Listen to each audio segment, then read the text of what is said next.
সম্মানিত বন্ধুরা আসসালামু আলাইকুম। আমরা পাতিল মাছ দাসি বইলা কিছু কিছু লোক বলতাছে আমরা নাকি কোনোদিন বউ পাবো না, বিয়া শাদি করতে পারবো না। এটা কোনো ব্যাপার হইলো? এটা কোনো ব্যাপার নাকি? আমরা যখন পাতিলদারি যখন মাজা শিখতে পারছি, ভাতও রাঁধতে পারবো, অন্য কামও করতে পারবো, সব কাম শিখতে পারবো, বিয়া করমু, বউ আইলে আইবে না আইলে না আইবে, এটা কোনো ব্যাপারই না। তো সম্মানিত বন্ধুরা, এগুলো নিয়ে আমরা কোনো টেনশন করেন না। আমরা পাতিল যখন মাজা শিখতে পারছি, আমাদের ভবিষ্যৎবাণী খাড়া। আর বিয়ে করলে তো টেনশন আর টেনশন, আর খাও টেনশন মাথায় লইতেই যাবো কিল্লেগা। পাতিলেরই মাছ দিয়েছি, এটা কোনো সমস্যা নাই, ইনকাম হইতেছে, কাজও শিখতেছি।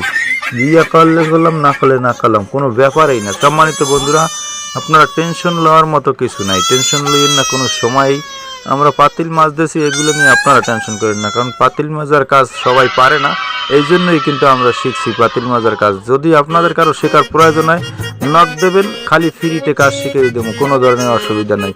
আর বিয়ে জীবনে করলে করলাম, না করলে না করলাম, এগুলো নিয়ে কোনো টেনশনের কিছু নাই কিন্তু সম্মানিত বন্ধুরা। আর পরবর্তীতে আবার অন্য ভিডিও নিয়ে হাজির হবো। আজকের মতো আল্লাহ হাফেজ।